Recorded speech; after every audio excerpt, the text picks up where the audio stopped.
What up, world? We back. It's your boy Chuck Wick Ailes, aka Charles Brown, CLBMG, back with another review. This time we're gonna talk about your boy Sean Carter, Jay-Z album 444. So just like you, I didn't know that this album was coming. It wasn't no months of promotion or massive leaks of information about this. Just one day the shit popped up, 444. Nobody knew what it was. Everybody speculated that it was supposed to be Jay-Z's new release. He was spotted working with No I.D. Something about a studio session, and people started speculating that there was new music coming and it was going to be produced by No I.D. So for those that don't know, No I.D. claim to fame is from like 94. I think he came out of Chicago producing Common's full album, Resurrection. And to me, that is one of the best hip-hop albums ever created in the world of hip-hop. That's like my top 5 all time, if you asking me. Top 5, top 10, top 20, whatever you want to do, because of the consistency of it. No I.D. has that sound. His ear is like my ear. We both, as far as the hip hop that we like to hear, the type of methods of creation, the jazzy, the soulful, the eclectic, the seldom used, or if it is used, we want to hear it freaked in a way where it sounds new.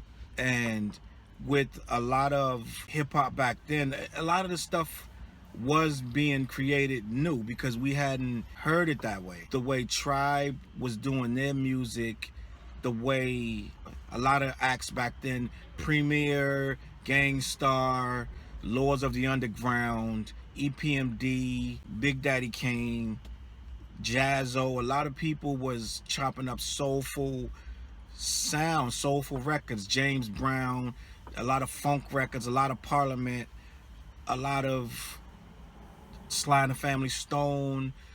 They was chopping up Four Tops, you know what I'm saying, in different eras, a lot of Motown, different eras, and creating this new sound that, because when hip hop first started, it was the breaks of the records of that time, because that time was the 70s. It was in that era.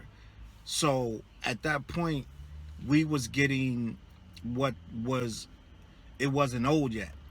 They were taking the music of their era, taking the best part of the break and repeating that.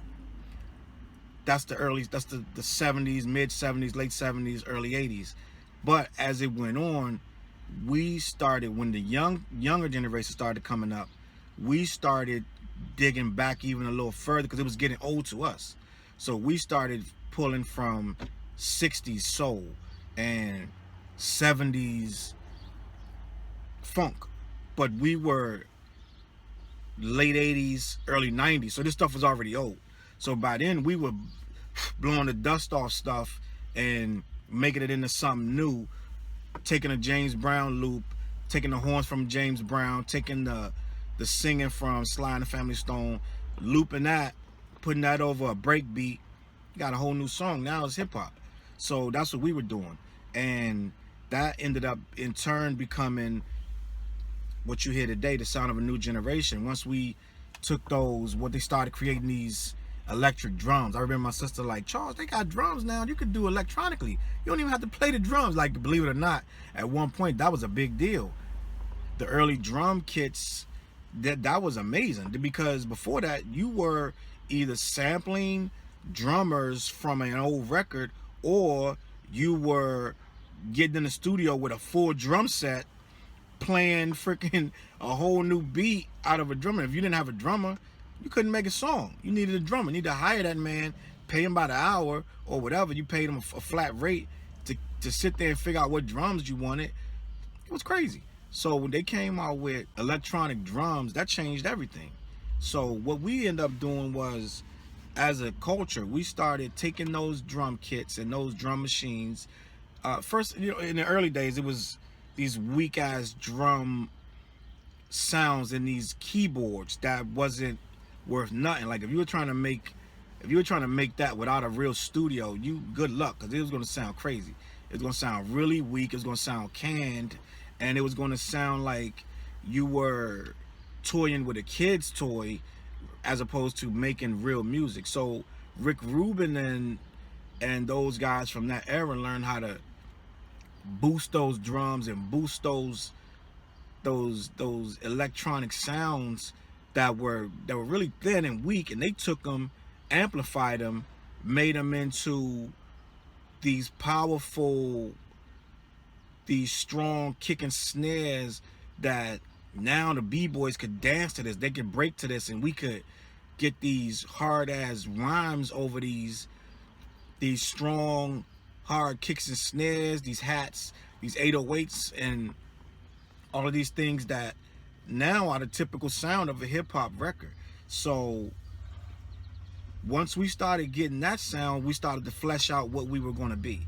And as that became the norm, cats like Primo, who pretty much, Primo still was chopping up old break beats and making them into new beats, but for the most part, as things progressed, like Q-Tip and Ali Shaheed Muhammad and Dre and people of that ilk that were making beats, DJ Marley Marl and people like that, started creating their own sounds with these electronic drum machines. And that brings me to No I.D. People of that ilk, they learned to take those drum machines and use them over those soulful samples. So you would take, let's say we'd take Gladys Knight record, Midnight Train to Georgia or something, take the part where you have no singing, or even with her voice singing a riff, take the sampler machine, which was back in the day, they started having these little quick, you could sample 4 seconds. So we would sample 4 seconds, make that one track, sample another 4 seconds, make that another track. Now you got 2 tracks, then you take the kick and the snare, replay that over that sample. Now you got a whole new record, which is before they started realizing, hey, these kids are stealing. Like this sampling part of what we created. And that's what I be trying to tell kids now, that it's not, some kids be online saying it should be free to just loop somebody's record and make it your own record. No, bro, that could be up to a 10-man band that played that. You found that sample on a record that you never heard before, but that could have been weeks of work that these guys made that record. They mastered it, put it out. The record's 20 years old now, so you think because you put it on and found that perfect spot and looped it, now you made a record, now it's yours. No, that's the problem with hip-hop, because we got to respect that that's not just a random melody. These people wrote that, you know what I'm saying? So when you take that, you're pretty much you're borrowing that sound and you're creating a new sound. So you still need to respect that creator. So that's why you got to put those names in those credits when you do those records, because that person is the writer now. That's why you have to add that person's name, Will Rudolph or whatever his name. You got to add his name because he wrote that part of that record.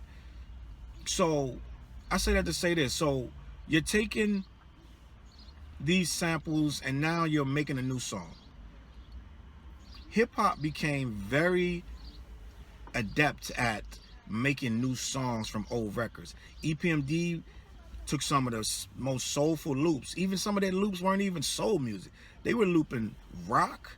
They were looping rhythm and blues. They were looping a lot of stuff. They were looping like the Eagles and all kind of stuff. But they would take the funkiest part and make that the song. So once we as a culture started looping these old records, it became a mad dash to find these old records. I remember we used to be going to these random vinyl record stores trying to find old records, and we used to think that we were going to run out of loops because people were starting to loop some of the obscure stuff. It was becoming harder and harder to find a good loop that no one had used. We were like, damn, all the loops gonna be gone, blah blah blah, because it was all about finding loops that no one had used. And to this day, you still can find obscure loops, but you got to look a little more, you know, deeper in the crates. But I said it to say this album that No I.D produced with Jay is mostly loops. A loop is a part of a record that you can take that doesn't have the chorus or the hook on it, and you can loop that, make it repeat 4 seconds, 8 seconds, 16 seconds. No I.D is the master of these loops, because not only is he looping, what we used to do, we would just loop it, let that run, and then now we're rapping over that. No I.D is not just looping. He's taking various loops, chopping these loops and making them stop midway, or he'll speed up a part, he'll slow down a part, and now he's making melodies out of different parts of these loops. And he's chopping little bits of singing, chopping little riffs, little harmonies, and making complete songs and just bringing them in at random, where now it doesn't sound like the old record as much as it sounds like a choppy, looped, new hip-hop song. And that's what you're getting all over this 444. And this is what's making it great, because a guy like me, or like a guy from the 90s who's listening to these loops for 20 years, you're not just going to loop it and just impress me. Now you have to layer these loops. You have to spin these loops and make them sound, for lack of a better word, incredible. No I.D did this in the 90s with Common Sense's Resurrection. And No I.D, for people that don't know, is from Chicago, and No I.D is the reason you have a Kanye West. Because if I'm not mistaken, No I.D taught Kanye West. Because No I.D was, if you were a hip-hop head back then, he was a legend. He was a legend. I used to say it all the time. I wanted No I.D to produce my entire album. You know what I'm saying? But who the hell was I? I was just some dude rapping. But if I had a dream team, it was No I.D, Sam Sever, DJ Premier, and maybe for one track that would be international, it would be Dre. Of course, you would get your Pete Rock track too. This was before Alchemist was Alchemist, but you would get an Alchemist track at this point if I'm doing it retroactively. But that was my dream team. And be honest, I didn't even know Tip was doing all that tribe stuff. I thought that was Ali Shaheed Muhammad. So I used to say Ali Shaheed Muhammad was in my dream team of producers. So right there, you got your stash. Now, Rick Rubin came afterwards. Like he was doing LL and Run DMC, and he was helping out with Public Enemy, but that was more so Bomb Squad. But I wasn't putting Rick Rubin in my top producer lineup until after. Like I'm talking way down the line, after Jay was putting Rick Rubin to do 99 Problems and all that. Then I retroactively went back and was like, wait, Rick Rubin was nice. And I never gave him that credit when he was doing it. It took 20 years later for Jay to start putting Rick Rubin on these tracks of his and giving him all these props, that I realized half my childhood I was listening to Rick Rubin's production and wasn't even thinking that this was Rick Rubin. The Beastie Boys, all that. That's Rick Rubin. But I wasn't putting two and two together. I credited those sounds to the artist. I credited LL Cool J's, well, I knew Rick Rubin was doing it, but I credited being so dope to LL, not Rick Rubin. And I credited the Beastie Boys stuff to the Beastie Boys themselves and not Rick Rubin. And Rick Rubin was never in my top list of producers, as he should have been. So retroactively, I'll put him in there too.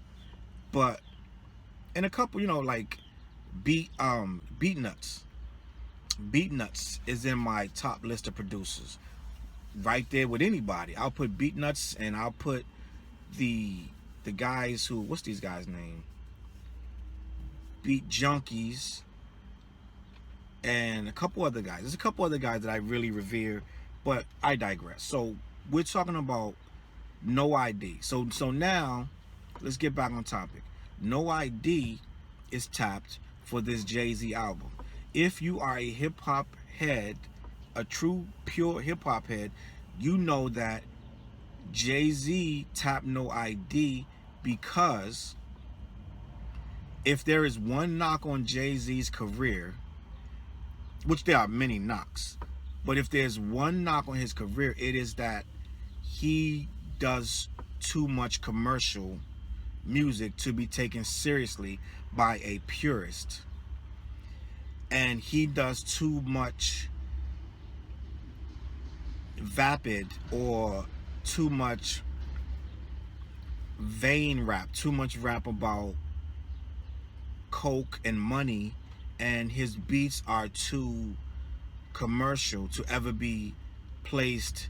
When you do a top 10 and across the board, it's only a few people that's going to get that across the board love that's going to be undisputable.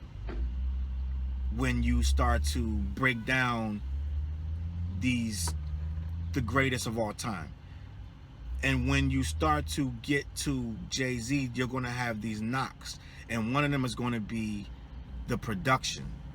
You're going to be able to say, if you are a purist, you're going to be able to say, oh, that's trash.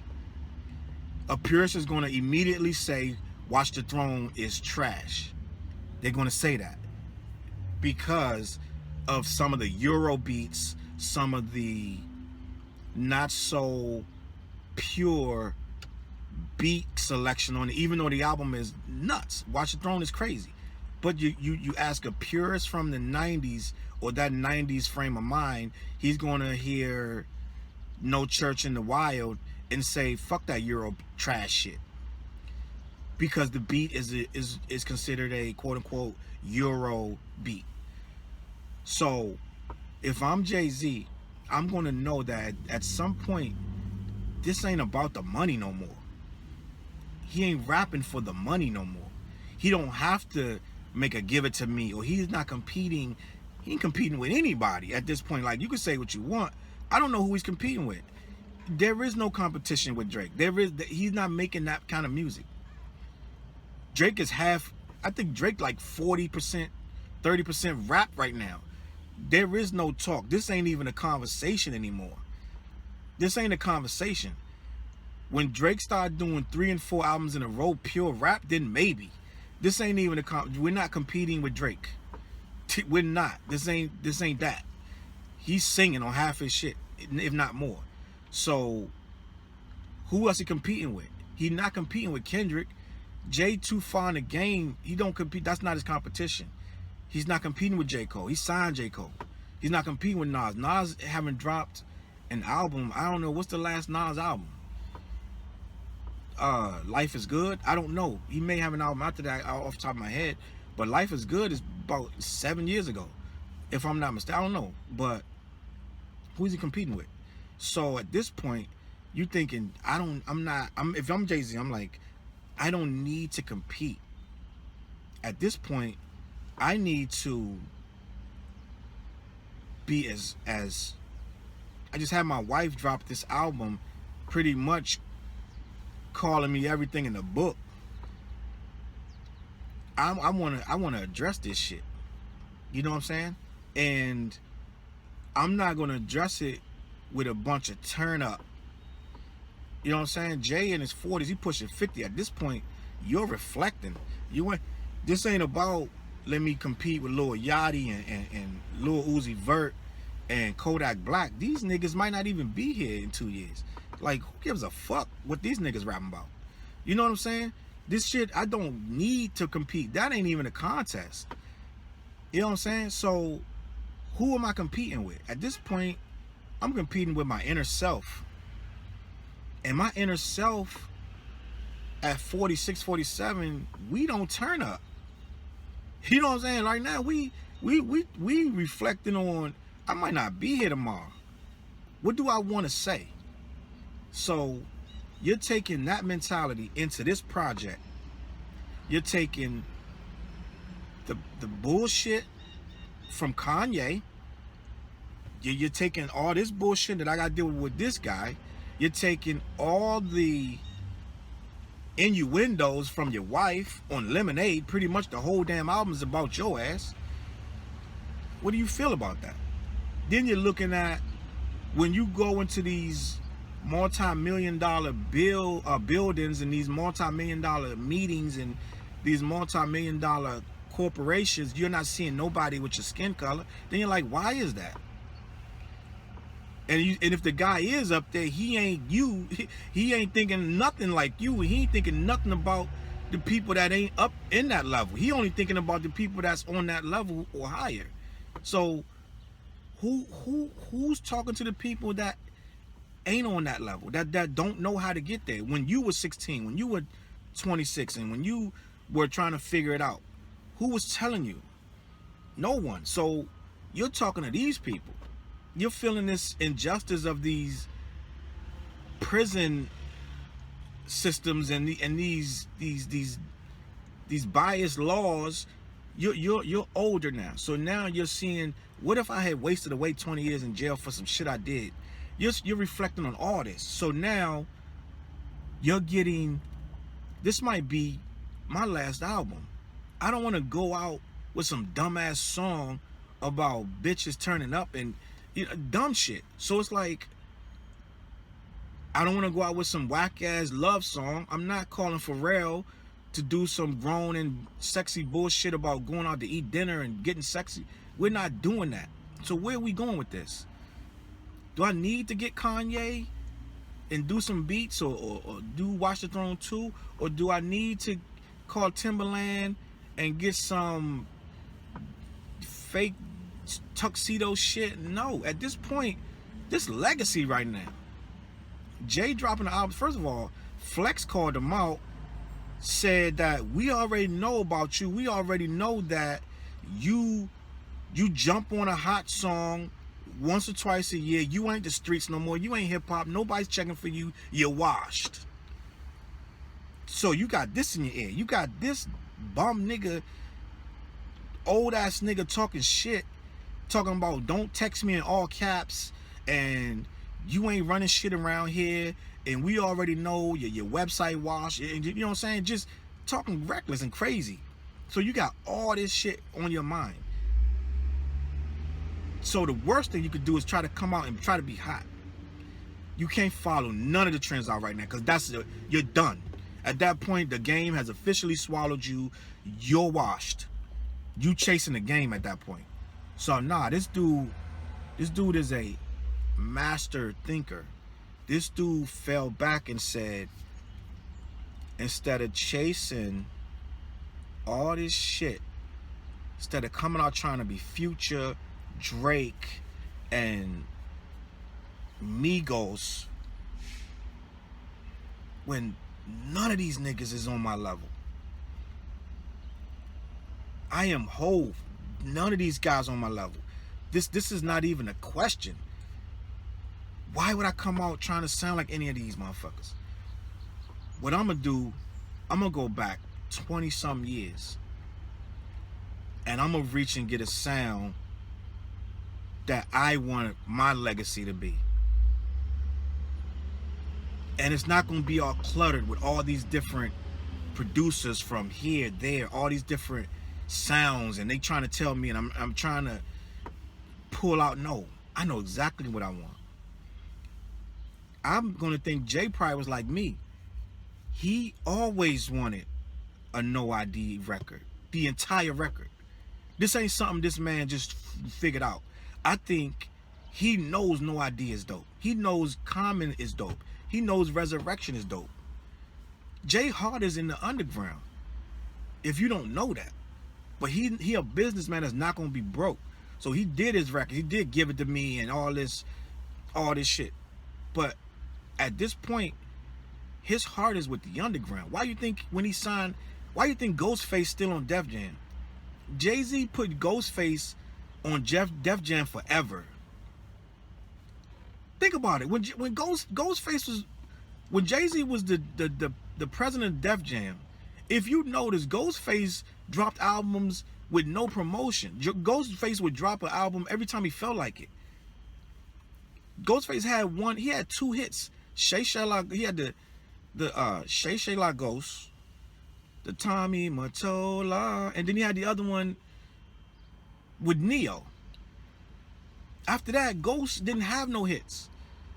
Ghost had an underground following, and Ghost numbers was never warranted of what he received from Def Jam. But Ghost never was in danger of losing that deal. He never was looked at as we don't know if Ghost is going to remain with Def. Never. It was never an issue, because Jay, just like he did with the Roots, Jay put it some kind of way in them contracts that the Roots, Ghostface, all of that underground stuff would remain signed. Even when the Roots wasn't selling, they remained signed. Yeah, at some point, whatever. But at the time when it would have been logical to drop Ghost and the Roots, they remained signed. I believe that was because Jay really respected Ghost, really respected the Roots. And the people that did get dropped is the ones that they hated Jay from the minute he signed that dotted line. And it's a lot of controversy, and a lot of dudes was like, we thought Jay was going to do this and that, but niggas didn't understand what was going on at that label. It wasn't just a thing where I'm going to start throwing y'all money. This shit is reciprocal on what his job was. But I think the true underground cats on that label, he really had an affinity for them. So I say that to say this. So when it comes to this album 444, he has an affinity for that underground sound. And that underground sound is No I.D. When everybody loved Kanye when he first dropped, it was No I.D.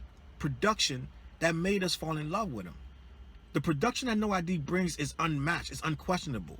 You can't be like, oh, it's trash. You're not going to hear that, because it's soul. It's right to the core of what we as hip-hop heads, yeah, we get these heavy 808, these Luke Skywalker tracks, this Miami, this 2 Live Crew shit. Yeah, that came out and people started jamming with that and whoop, there it is and all that. But at the core of hip-hop, it's the soulful shit that's going to move us. When your parents put on soulful shit back in the day, that was it. That's your core. So of course, even 30 years later, removed from that shit, when someone makes something soulful, we're going to respond to it. You haven't heard no one saying it's trash. You haven't heard no one saying it's trash. If someone is saying that, they saying that just to be different. But there's no one really going around saying this Jay-Z album is trash. So I said it to say this. We have a masterful album from two classic hip-hop heads. People don't want to give Jay his credit for being a hip-hop head. He makes commercialized hits. He makes viable records that will sell records. He knows how to do that. At one point, all of your favorites knew how to do that. But they chose, for one reason or another, to not be commercially viable no more. Jay was never ready to settle for that. He was never ready to settle into that lane where, all right, this is where it starts to become less popping for you. This is your downtime. Jay was never ready to settle for that. So he took a hit from the pure hip-hop heads because he remained successful. At any means, he remained successful. He was able to change with the times, which a lot of cats were not. Rakim was not. Or he didn't want to. Either way you put it, he wasn't viable. Big Daddy Kane wasn't viable anymore. LL Cool J wasn't and is not and has not been viable for a very long time. And if anybody knows anything about LL Cool J career, his career was always up and down. Even in the 80s. Even in the 80s. They were saying when he came with his second album was a comeback. Like, LL has never been consistently always a short thing. Every time he dropped, it was a comeback album. Every single time. It's the weirdest shit ever. He came out with radio. Shook the game, rocked everybody, still had little beefs in there with MC Shan and different people. By the time Bigger and Deffer came, it was already, it wasn't, what, a year later? A year later, 2 years at best, it wasn't even 2 years. They were talking about LL was on the verge of being washed up, and he was making a comeback album with Bigger and Deffer. Then he came back with, what was after Bigger and Deffer? Whatever it was after Bigger and Deffer, that was another comeback. Then he came with the 14 Shots to the Dome, which was a flop. So you're talking early 90s. LL is considered washed. Then you got the Mama Said Knock You Out album, which was what? A comeback album. Don't call it a comeback. We're talking, this is early 90s. LL is considered washed, making a comeback record, the biggest record of his life. And it's early 90s. I think that was 91, something like that. LL career has consistently been battling the talk of him being washed. And that's what this is what we're talking about. Jay-Z is through all of that era. All of that. This guy was there. He was Jaz-O's DJ. Then he went on to start making his own joint. So let me just say, when we first got wind of Jay-Z's first record, my man Chop, DJ Chop, was like, yo, this that cat, I'm gonna play this joint for you. This that cat used to be Jaz-O's DJ rapping now. And was the song Dead Presidents? It was either Dead Presidents or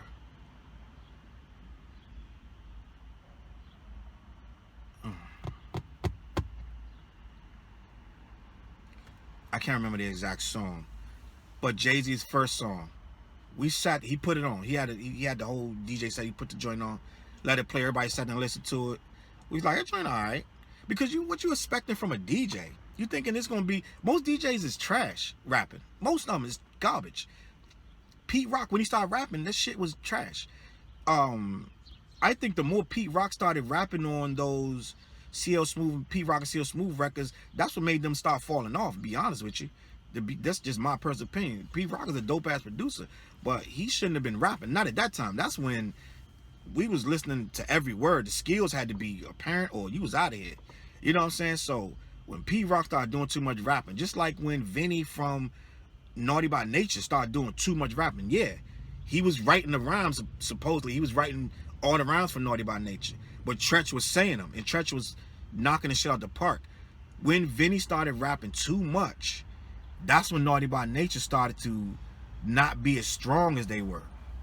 When he first started doing it, okay, they had their smashes, a lot of smash records, but when he started rapping too much, he had a lisp, and it wasn't, you couldn't understand everything he was saying, and it dumbed down what they were doing. So that kind of hurt Naughty by Nature. So that was one of the things that became a detriment. So DJ's rapping wasn't cool. Jay-Z was Jaz-O's DJ. He had a record. He came out. We was expecting it to be trash because Chop used to get everything. So he got that. He bought it, and he listened to it. We listened to it with him, and the shit was all right. That's too soon to start giving niggas props on their first record. But to say it's not trash is huge, because we would say it's trash before we say it's good.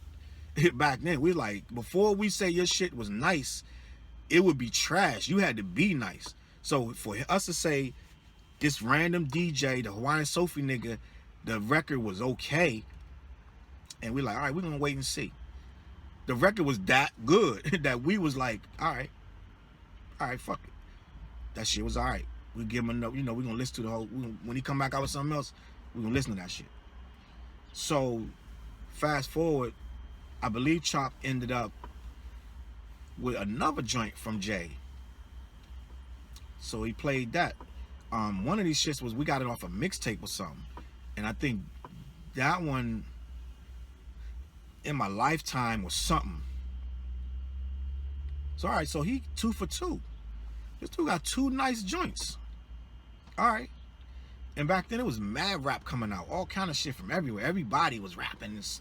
So we weeding through a lot of bullshit. And so this joint, Jay had 2 joints. They was okay. They wasn't trash. You know what I'm saying? They wasn't fucking Rakim, but it wasn't trash. So all right, gave this dude a chance. Reasonable Doubt came. And at this time, Reasonable Doubt came in like 90, 95, 96, something like that. I was all in. I was in the streets heavy. I had aged 10 years in like a year or two, just being out there. A year, nah, not even about I did 10, 15 years of growth in 4 or 5 years. So I was well ahead of my time with my age. So when he dropped Reasonable Doubt, it was a classic. I was like, this like he talking to me directly. Like he telling me about my life right now. So upon first listen with the first track, Can't Knock the Hustle, Mary J. Blige, just like, oh man, this dude is the truth. This dude is the real deal. You can't make this shit up. The shit he's talking about, you can't make this up. I don't care who you around every day or whatever. This not no shit you make up. This some shit you had to live this. So this dude come out of nowhere, drops this classic, which he tells you all the time, Reasonable Doubt was a classic, but y'all fronted on it. That is a undisputed classic. So you coming in on Reasonable Doubt, and it was always, you know, as it went forward, he got more commercial and I lost faith in Jay-Z for a little while there. Like, with, you know, he had good joints. He's always had good records, on records. Like his whole album, I wouldn't be into the whole albums. Volume 1, Volume 2, Volume 3, all that. It was good songs on there. But some of that shit, that Sunshine and a bunch of the commercial joints, I'm not a really commercialized dude like that. So a lot of that stuff, I wasn't rocking with it. The joints with Foxy Brown and a lot of that stuff, ain't no nigga is dope as shit with Foxy, but the stuff in the future that they were doing, it was too commercial. So I kind of fell out of favor with Jay, and I ain't even like when he was calling himself Hove, because I was like, man, you that's blasphemy. You know what I'm saying? You're taking the word Jehovah and you're making it your rap name, your God MC and all. Like we was very serious about that shit back then. We was very spiritual, and I didn't like when Nas said I went to hell for snuffing Jesus. I ain't like that shit at all. I was like, yo, that's some blasphemy bullshit. Nas won me over years. You know, with the full, once I heard the full album, Illmatic, he won me over. But when he first dropped with that, you know, I wait for God at the door with the 4-4 and all that shit. I was like, this some reckless, blasphemous shit. I don't like this motherfucker. But after he dropped Illmatic and after Dre dropped Reasonable Doubt, I became their biggest fan. As time went on and this shit got more commercial, even Nas, he got commercial. But it's a game. You have to have your commercial hits. You have to, and I understand that. So I kind of was in and out with Jay. It was like, this guy it's too vain, it's too vapid, it's too materialistic. I can't, this not me. I'm not all of these things. I can listen to it sometime, but I can't, at my core, I'm not the shiny suit guy. That's not me. So when he came with Blueprint, he got me back. He got me back with the Blueprint. I was like, all right, it's in the pocket, it's soulful, it's simple, this is complete music, this is complete rap. This is true to heart, true to self. This is relatable. A street guy, I can't relate to shiny suits and mad diamonds, and I don't relate to that. It's not my life. But Blueprint was, I'm crawling back. Lost 70 bricks, had to fall back, all that. Never changed, all that. That stuff was speaking to me, so he got me back with that. So I know that Jay's core is soulful, blueprint type samples and introspective rhymes. That's what he wants to do. Now, when you box him in the corner and you tell him, when he told you I retired, and he comes back with this Kingdom Come bullshit, you know that that's so he's scared to fail, so he hits you with a bunch of sloppy bullshit. But even Kingdom Come have his joints, Lost Ones and things like that. So at his worst, this dude is still nice. Now, fast forward. I'm liking everything after, mostly everything after Blueprint, even the shaky stuff. I'm like, whatever. But Jay haven't come out since Magna Carta. Magna Carta was a mixed bag, and the Samsung deal and all that. It could go either way depending on who you're talking to. Some people liked it, some people didn't. I liked it. Me and my wife listened to a bunch of shit on there. Blueprint 3, we listened to a bunch of shit on there. So we still rocking with Jay. But Magna Carta was 4 years ago. When I heard that 444 was coming, and it was indeed not a documentary like they were saying, it was really Jay's album, I was nervous because I was like, when Jay took this long from the game before we got that Kingdom Come shit. So I was like, I don't want this man to have no more ammunition for people to say he's trash. If he would have dropped 444 and it would have been all over the place and a bunch of trash, it would have been, oh my God, I told you, this guy is garbage. But we ended up with this, and we're gonna talk about it. I wanna know what you feel, because I know how I feel. To me, I don't need 10 years to know something's a classic. I heard this shit once and I was like, this is a fucking classic. You know what I'm saying? I've been listening to rap for damn near 40 years. I don't need 14 spins in a row to know in my ears to hear a classic. I don't need all that. This shit's a classic. You can say what you want.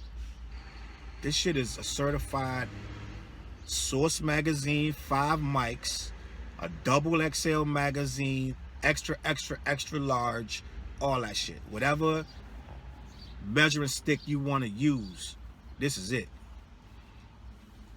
This shit is tough. And 50 Cent is talking crazy, talking about his golf course music, and it's too smart, it's sweater music. That's some bullshit. This is what you need to hear. The money phone shit, and Future going with the money phone to his ear saying you ain't got the juice. If he ain't got the juice, what you post a picture for then? Like, you felt some kind of way. You know what I'm saying? Lil Boozy talking about he don't run my life, he ain't no God. Why you feel it? Just do your shit. You ain't have to address it at all. You could have just did another picture with the money phone and niggas would have got it. You ain't have to explain why you did the new picture with the money phone, and to me it's coonery anyway. You know what I'm saying? So it's, before Jay even said the shit, it been coonery. It been coonery. Why do you think so many dudes getting locked up online trying to emulate that bullshit? What's up with your boy doing Facebook Live, and then the feds kicking in his door as he's doing Facebook Live? He's showing all his money. It's coonery. We ain't, Facebook and Instagram and Twitter is the worst thing to give y'all niggas. For real. I ain't never seen dudes telling themselves this bad. Back in the day when you was hustling, it was rules. Like, don't drive your nice car when you're hustling. Don't have on all your gold while you're hustling. Don't have a pocket full of money while you're hustling. It was rules. Now it's like, show your money, show your guns, show your... You supposed to hide guns in the bushes. You ain't supposed to have that shit on you.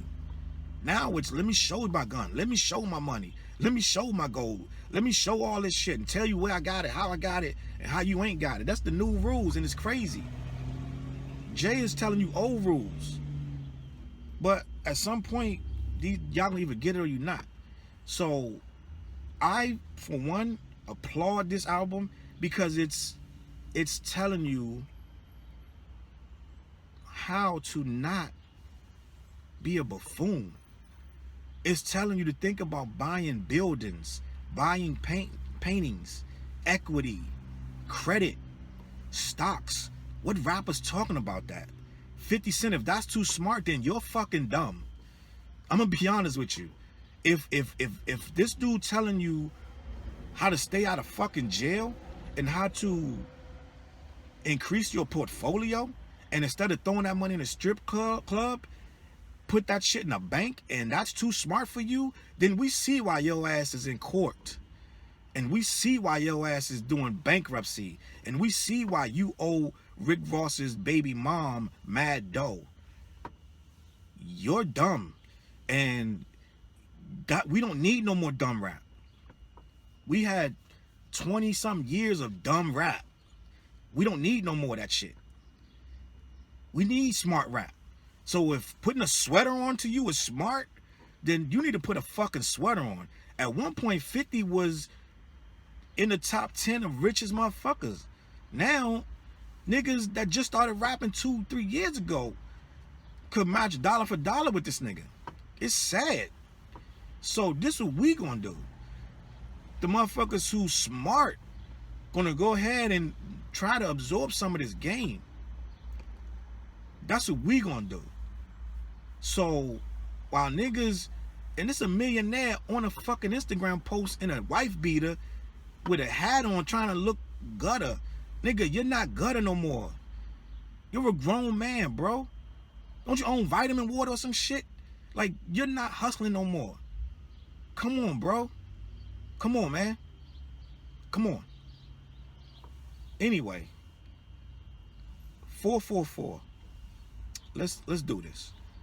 We're gonna run through this real quick. It's only 10 songs. You know who the producer is. It's No I.D. You know who the artist is.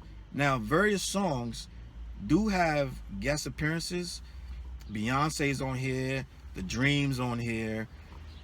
There's a couple other people throughout here. It's a complete album. These 10 songs I'll put up against anybody's shit in the last 5 years. The last 10 years. I'll put it up. You can go get your hottest shit, or you can go get the most underground rapper you can fucking think of, and we'll put that shit up against this shit. Do it, I don't care. Whatever. First track, Kill Jay-Z. It's hard. This is absolutely not the best song on this album. Believe it or not. So this song comes in, is dope. No I.D. gives you, this is like almost a starter. This is a starter track. When I first heard it, I was like, where are we going with this? This shit, what? It just jumps in, starts rapping, Kill Jay-Z. This shit, and I was listening to Joe Budden, he's right. This is therapy. This is therapeutic. This is when you're cleansing yourself. You kill the worst part of yourself. So what Jay is doing right here is effectively killing Jay, which I believe he feels like is the monster that is created, that Sean created, is Jay-Z. This monster, this consume everything, do what I want. I am the king of this shit. He kills it on the first record. He lets you know that monster is going to be killed throughout this record, and I'm going to tell you why. I shot my brother. I did a lot of foul shit. But at this point, at 46, 47, I know that it's time to put that shit to rest. So Kill Jay-Z comes off. Most of this shit is short, but it's short, but it's potent. It's powerful. The Eric Benet line, gonna live in infamy.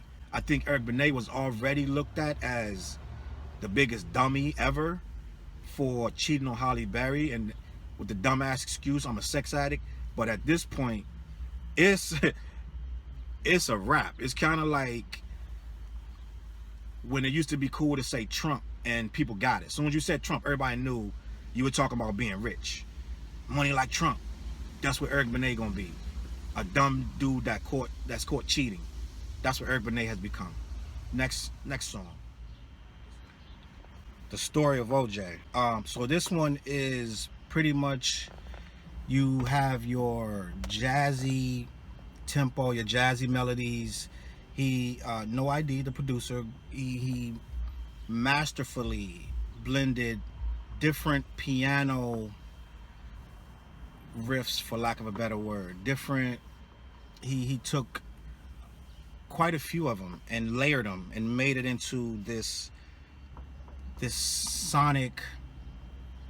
It's almost melancholy. Nina Simone, which you can't go wrong with Nina Simone. If you any song you start out with Nina Simone, you're already winning. So this song is another. It sets a tone. They never left the tone that they started with Kill Jay-Z. As far as I'm concerned, with the BPMs, the tempo, they're staying in a certain range. This is probably 90 something, and it seems like they're staying right in that lane. It's not all over the place. So if you like beats of this type of tempo, they're keeping it right there. They're keeping it in that. It ain't too fast, it ain't too slow. So what we're getting is a taste of what this 10-song album is going to be. And I am not reviewing the other 3 songs on the CD that is to release, the physical CD, supposed to be 3 bonus songs, because I don't have it yet. It ain't dropped yet. At the time of this recording, I don't have those 3 songs to review. So we're just going to keep it to the 10 songs on the title release. Story of OJ is my wife's favorite song. She loved this song. I love this song. Some of the stuff he's saying on here, you're going to have to hear it for the 5th, 6th time to even get a bunch of it, because it's not easily digestible. A lot of it is stuff that's going to be registered later. You're going to be like, oh, I get that. Like, this is not, just a bunch of random flip of the tongue complex stuff. It's complex, simple stuff that it's like sitting down with a stockbroker for an hour and he tells you mad shit. You're not going to get all that. If you record it, take it home, play it over and over, then you'll understand what he's telling you. It's going to make sense then. And that's what this story of OJ is. With the video, the J-Bo, some people are going to take offense to it, but it's metaphoric. It's using a old video. It's an old story. The Sambo story that is from the early, I don't know, back in the day, 20s, 30s, whatever it was. He's using that as a reference point and making this character, J-Bo,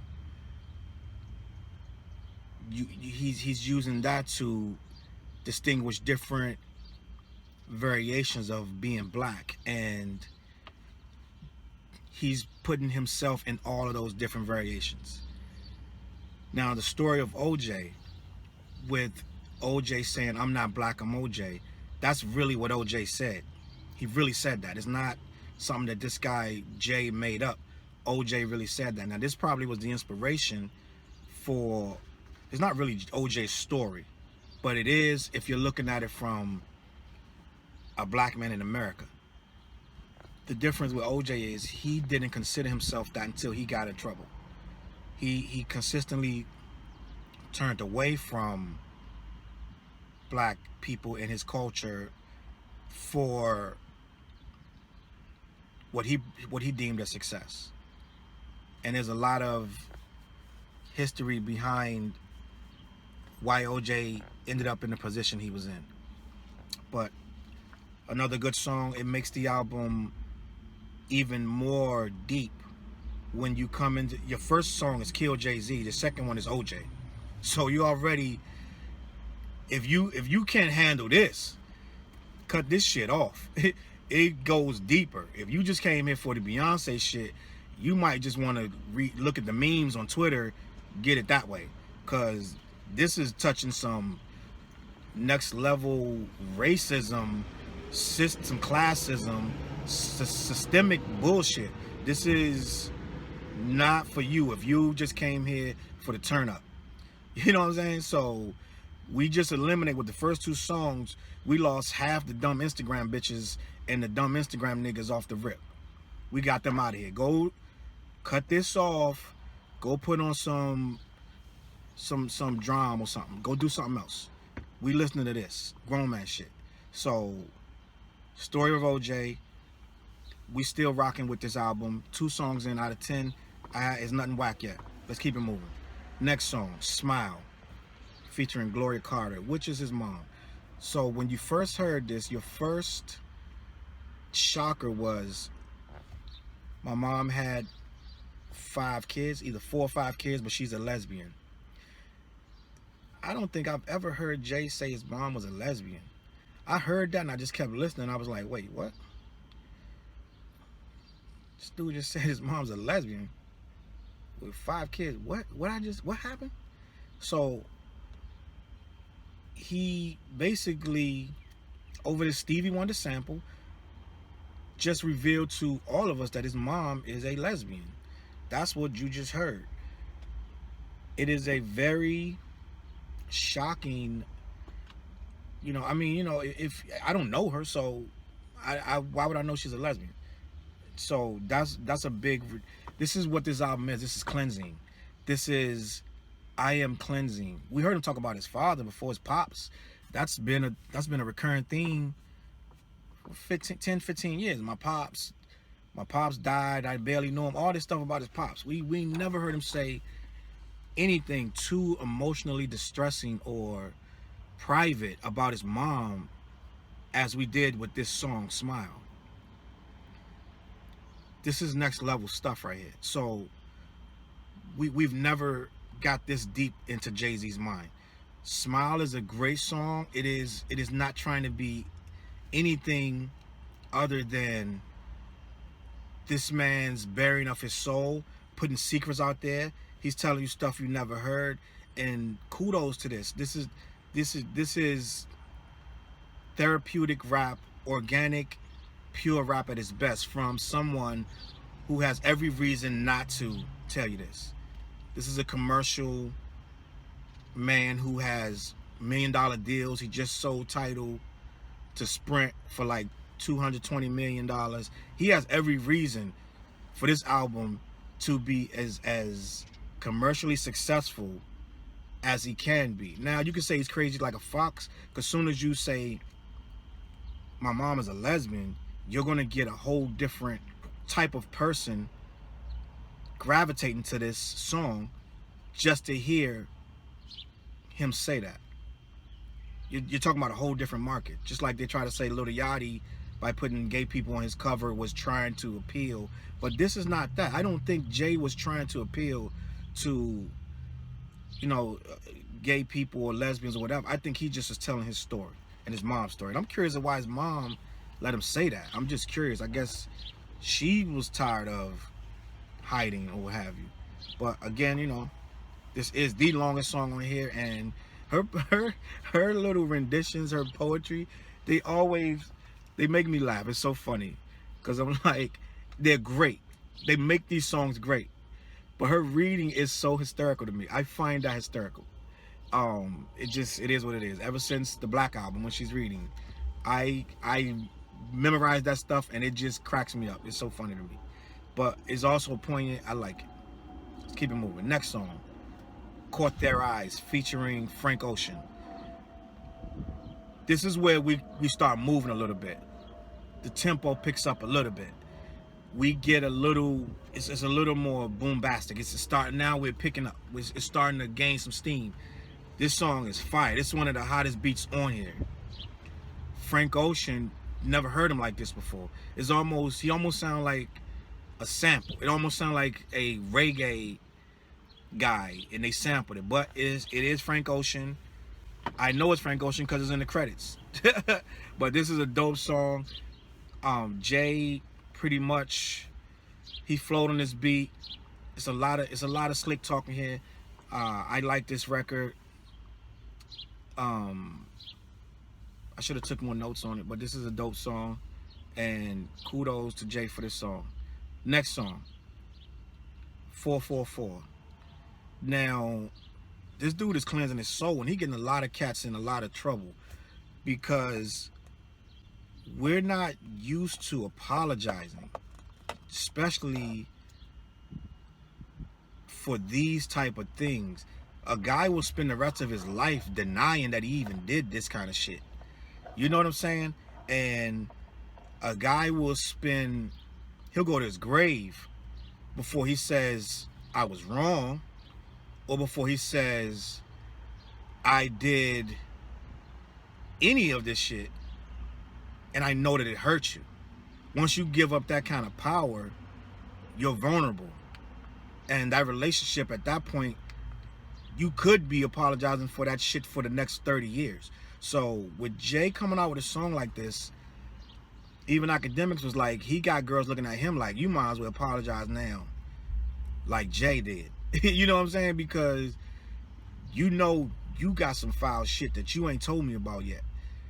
This dude, Jay, is putting dudes in a lot of predicaments that they not ready to deal with. First of all, Lemonade already put dudes back against the wall, and it had a lot of dudes on edge because the females in their lives were starting to want to get that baseball bat and want to start going through your phone and figuring out what the hell you doing just because Beyonce got cheated on. Now they like, if she can get cheated on, you know what I'm saying?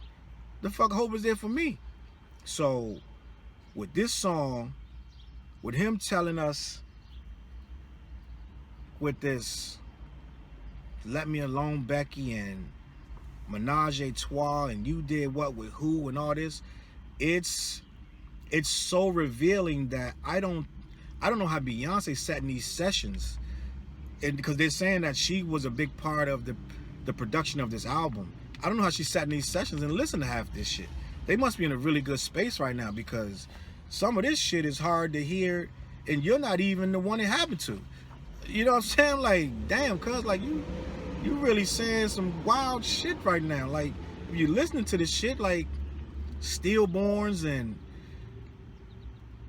females that's, you can find them online, all this shit is crazy. It's crazy.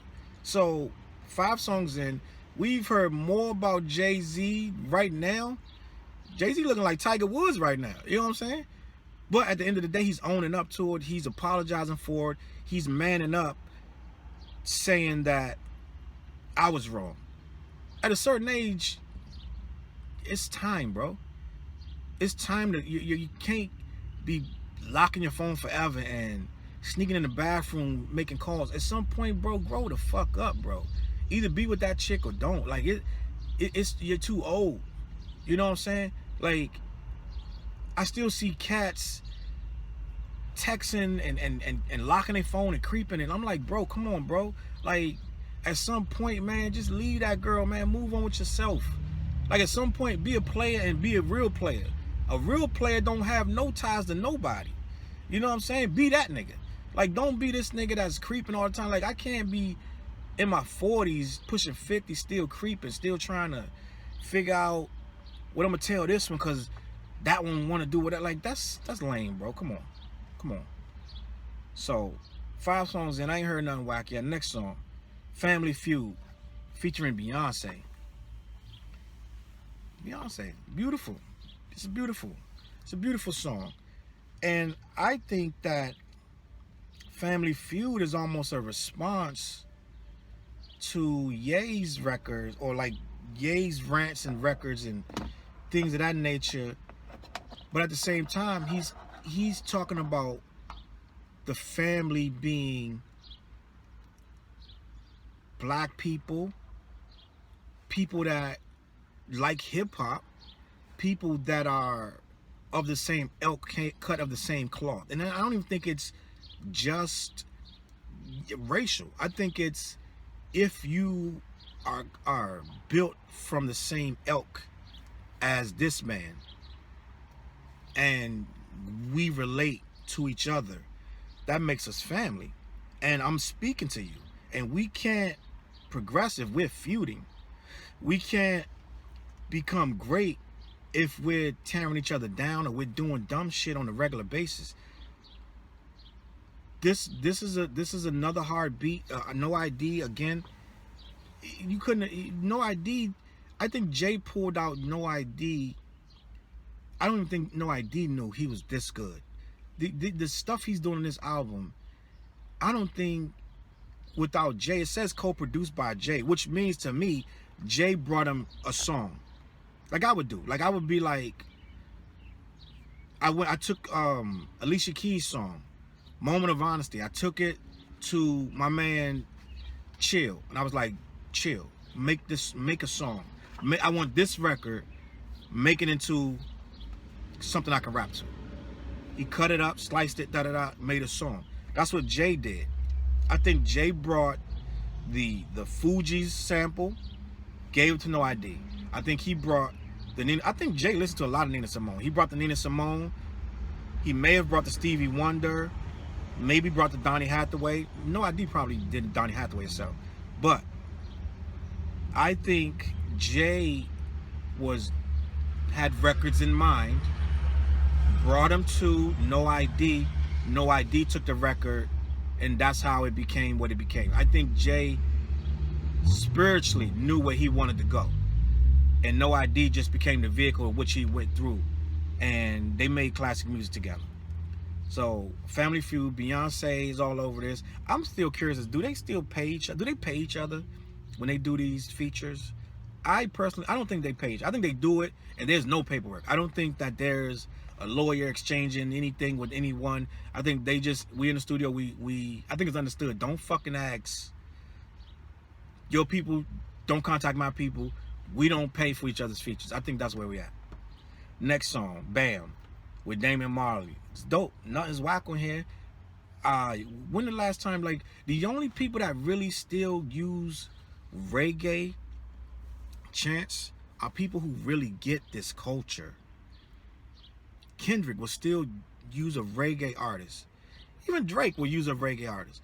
It's the dudes that don't get this culture. They skimming the surface and they're just trying to be hot. They wouldn't use a reggae artist or reggae sample of any kind because they're scared of not working.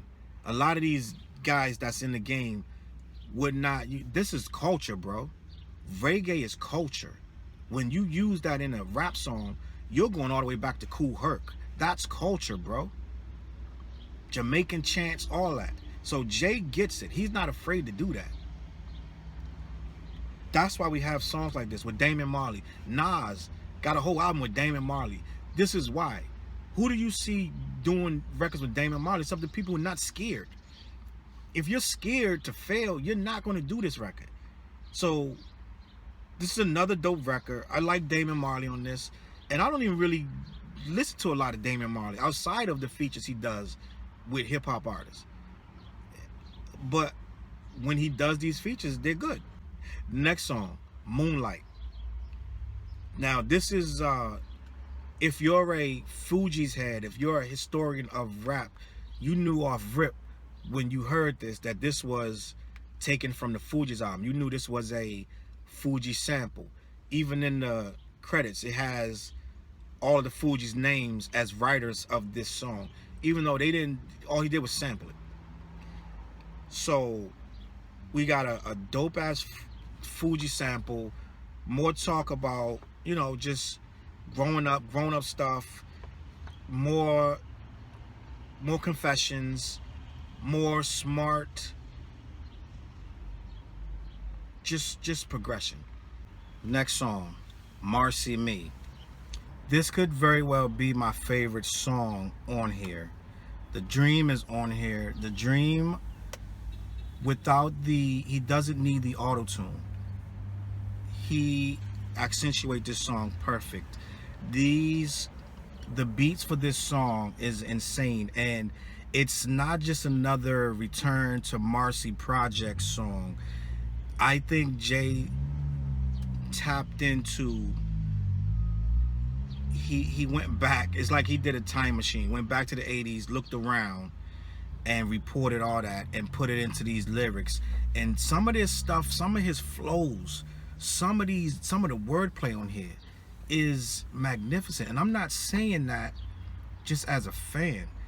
I listened to this shit about the 4th, 5th time I heard this man's wordplay and flow structure. This is some of the most intricate flow structure you've ever heard. Now a sucker gonna be like, that shit's nice, like that. Put this, if you listen to the structure of these, the bars, the actual cadences, this shit is magnificent over this beat. It is impeccable mastery of flows and skill. This is the highest tier of this shit. Some of your favorite rappers can't do this, but this dude make it look so easy that a sucker would be like, he ain't saying nothing. This dude is magnificently parsing words over this beat as if he was an instrument of the original sample. That's how good this band sounds over this, but it doesn't resonate as quickly because you're digesting this stuff at a snail's pace, because it's not overtly intricate. It's not Eminem at his most intricate. It's not Eminem on Rap God, where he's throwing every single type of flow he could possibly get on one song with like 17,000 bars worth of bars. This is not that, but this is just as intricate as that. This is an amazing track, yet it's smooth. This could be played at a cookout. This is dope. Marcy Me, probably one of my, out of these 10, probably one of my top 3 favorite tracks on this album. Last song, Legacy, perfect way to end it. This is dope. You got Blue asking whatever, what's a will, blah, blah, blah. This dude had to acknowledge and give Wu-Tang songwriting credits for saying my seeds marry his seeds, marry his seeds. That's how we keep Wu-Tang money all in the family. He changed Wu-Tang to Sean Carter money. That is if you're a Wu head, you already know that's from Glaciers of Ice. Raekwon says that. And he says it on the record, that's Raekwon. He just said those words, and he had to clear that and give them writers credit.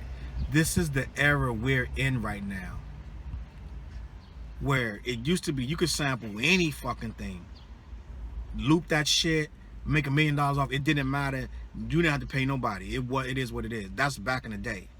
Now, if you just say somebody's line, you gotta pay them. This is where we're at. We're in a different era right now. Needless to say, that's a dope line. This is a dope record. Apparently they used Donny Hathaway. This Legacy joint is, if Jay-Z never made another song, another record, another verse, and this is the last thing we remembered from him, this is the perfect ending to a story. You can say what you want. This guy deserves to be in anybody's top 5, unless you mad at his success, unless you mad at how he achieved his success. If you think he's Illuminati, which to me, as soon as you say Illuminati, I'm gone. I'm gone, dog. You sound dumb as shit. To me, how can you believe that there is a force out there that can make everyone like whatever they want them to like? You sound stupid. Come on, bro. Come on, bro. With this world of YouTube and Twitter and everybody saying whatever the fuck they want to say, believing whatever the fuck they want to believe, you think that there's 6 or 7 white guys out there pupperizing everything and everybody, and they can make who rich they want, and they can make this song blow up and make that song blow up and make this rapper famous. Come on, bro. You sound stupid. End of the day, this album is a classic. We have 10, which supposedly going to be 3 more joints. I don't know what the 3 other joints going to sound like. I was worried with the 30-second snippets that they were releasing ahead of this album. I was like, this shit looked like this going to be some artsy fartsy trash shit. Be honest with you. I wasn't even finishing them, looking at them 30-second. I was like, this nigga Jay Gray ruined his fucking legacy. He didn't. He dropped this album. It is a classic. I've gotten to a couple little debates online about it being a classic or whatever. But the one thing I haven't heard no one say that it's trash. So with that being said, this is a dope album. Classic or not, it ain't trash. So I'm giving this album A++++, which is did I say 5 pluses? A++++++. This is a uniquely unapologetic masterpiece. That's it. Shouts out to Jay-Z. Shouts out to Beyonce for sticking together on some king and queen shit. Shouts out to everybody who recognized this album is great. Shout out to all the meme makers and all the people who got something positive to say about this album, because this is what hip-hop supposed to be. This is when you are in the game 20 years. If you're not coming with something like this, you are trash, sir. This is dope. My name is Charles Brown, Chuckwick Ills. Thank you for watching. Subscribe to my shit. Like the shit. Don't like it. Whatever you do, it is what it is. I appreciate y'all watching. CLBMG.com. Peace.